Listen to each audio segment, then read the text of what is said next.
Good morning to all of you. Good morning sir. देखिए, जो बच्चे पढ़ाई में कमजोर हैं या अपने आप को कमजोर समझते हैं, देखो जन्म से कोई भी होशियार या कमजोर नहीं होता है। ये हमारे ऊपर निर्भर करता है कि हम अभ्यास कितना करते हैं, प्रैक्टिस कितनी करते हैं, चीजों को रिपीटेशन कितना अधिक करते हैं।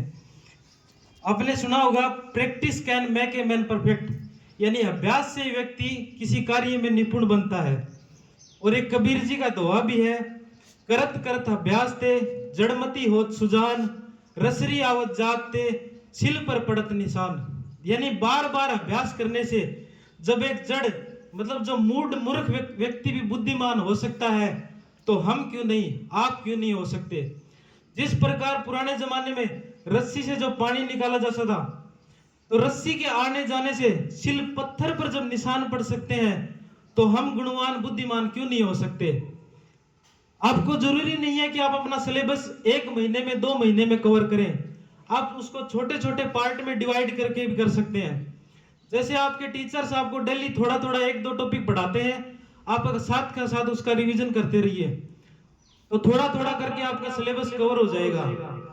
और एक कुछ बच्चे जैसे एक दिन तो 8 से 10 घंटे पढ़ लिए और फिर 4-5 दिन तक बिल्कुल भी पढ़ाई नहीं करी, तो ऐसी पढ़ाई का भी कोई मतलब नहीं है। आप डेली थोड़ा थोड़ा पढ़िए, 1-2 घंटे चाहे कम पढ़िए, कोई दिक्कत नहीं है, लेकिन अभ्यास जरूरी है, रिपीटिशन जरूरी है। बार बार पुनरावृत्ति होगी तो चीजें अपने आप याद रहने लग जाएगी। अब आप कहोगे सर याद नहीं रहता है, क्यों नहीं रहता। मैं आपसे पूछूं, आपके घर वालों का नाम सबको पता है, रिश्तेदारों का नाम, पड़ोसियों का नाम, आपके मित्रों का नाम सब जानते हैं। कारण क्या है? क्योंकि वो आपके डेली संपर्क में रहते हैं, इसी कारण आप उनको जानते हो। अब आपसे पूछा जाए 5 से 10 साल पहले कोई आपका दोस्त आपके साथ पढ़ता था, तो शायद नहीं जानते होगे। आपके सामने वो अचानक आ जाए तो आप कहोगे देखा हुआ लग रहा है लेकिन जानते नहीं हो, आपका नाम क्या नहीं ध्यान है। क्या कारण है?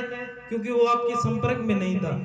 बस यही बात पढ़ाई में, आप चीजों से डेली जुड़े हुए रहेंगे, रिपीट करेंगे तो याद रहने लग जाएंगी, नहीं तो भूलना निश्चित ही है।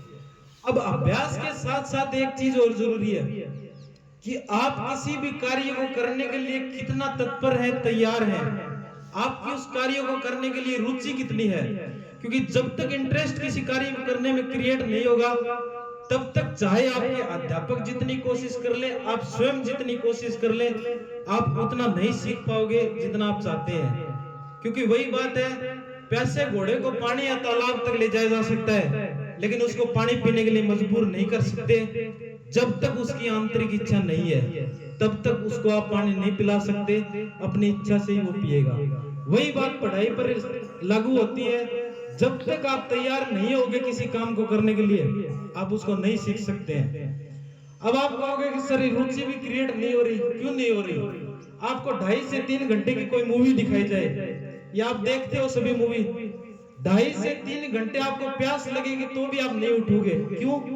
कि इसका कोई भी एक डायलॉग या सीन छूट न जाए, और बाद में वो मूवी देखने के बाद आपसे पूछा जाए कि वो डायलॉग क्या था, वो सीन क्या था, आप हर एक बात को बिल्कुल सही बता दोगे। क्यों?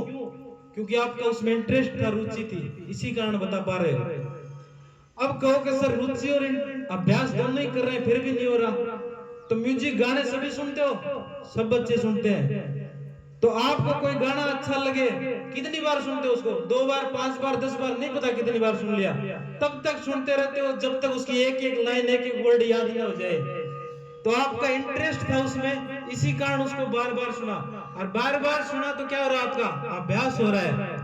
तो यही चीजें आप पढ़ाई में लागू करिए, पढ़ाई में भी इंटरेस्ट क्रिएट हो जाएगा और आप अपनी सफलता को प्राप्त कर पाएंगे। अभी गर्मियों का टाइम था, वो चला गया है, तो आलस्य के दिन समाप्त हो गए हैं, सर्दियों का समय शुरू हो गया है और परीक्षा का टाइम भी नजदीक आ रहा है। तो आपको अपनी पढ़ाई को धार देने का वो टाइम आ गया, आपकी परीक्षा नजदीक आ गई है। इसलिए उम्मीद करता हूं कि आज से सभी बच्चे अच्छे से पढ़ाई करेंगे और अपनी परीक्षा में सफलता प्राप्त करेंगे। इन्हीं शुभकामनाओं के साथ धन्यवाद। आपका दिन मंगलमय हो। जय तु भारत।